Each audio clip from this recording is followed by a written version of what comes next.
गिनती की पुस्तक 36वां अध्याय वचन 1 से लेकर 13 तक। सलोफाद की बेटियों का भाग।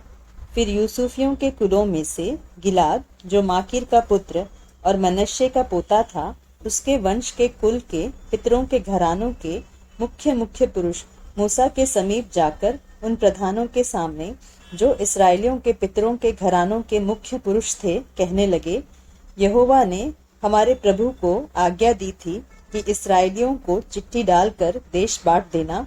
और फिर यहोवा की यह भी आज्ञा हमारे प्रभु को मिली कि हमारे सगोत्री सलोफाद का भाग उसकी बेटियों को देना। पर यदि वे इसराइलियों के और किसी गोत्र के पुरुषों से ब्याही जाए तो उनका भाग हमारे पितरों के भाग से छूट जाएगा, और जिस गोत्र में वे ब्याही जाए उसी गोत्र के भाग में मिल जाएगा, तब हमारा भाग घट जाएगा। और जब इसराइलियों की जुबली होगी, तब जिस गोत्र में वे ब्याही जाए उसके भाग में उनका भाग पक्की रीति से मिल जाएगा, और वह हमारे पितरों के गोत्र के भाग से सदा के लिए छूट जाएगा। तब यहोवा से आज्ञा पाकर मूसा ने इसराइलियों से कहा, यूसुफियों के गोत्री ठीक कहते हैं। सलोफाद की बेटियों के विषय में यहोवा ने यह आज्ञा दी है कि जो वर जिसकी दृष्टि में अच्छा लगे वह उसी से ब्याही जाए, परंतु वे अपने मूल पुरुष ही के गोत्र के कुल में ब्याही जाए, और इसराइलियों के किसी गोत्र का भाग दूसरे गोत्र के भाग में न मिलने पाए।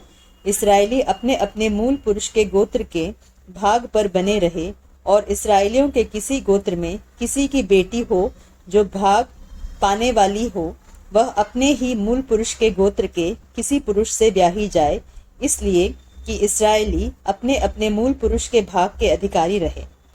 किसी गोत्र का भाग दूसरे गोत्र के भाग में मिलने न पाए। इसराइलियों के एक एक गोत्र के लोग अपने अपने भाग पर बने रहे, यहोवा की आज्ञा के अनुसार जो उसने मूसा को दी।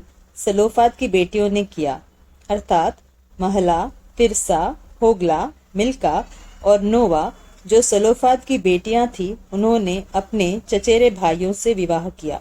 वे यूसुफ के पुत्र मनश्शे के वंश के कुलों में ब्याही गई, और उनका भाग उनके मूल पुरुष के कुल के गोत्र के अधिकार में बना रहा।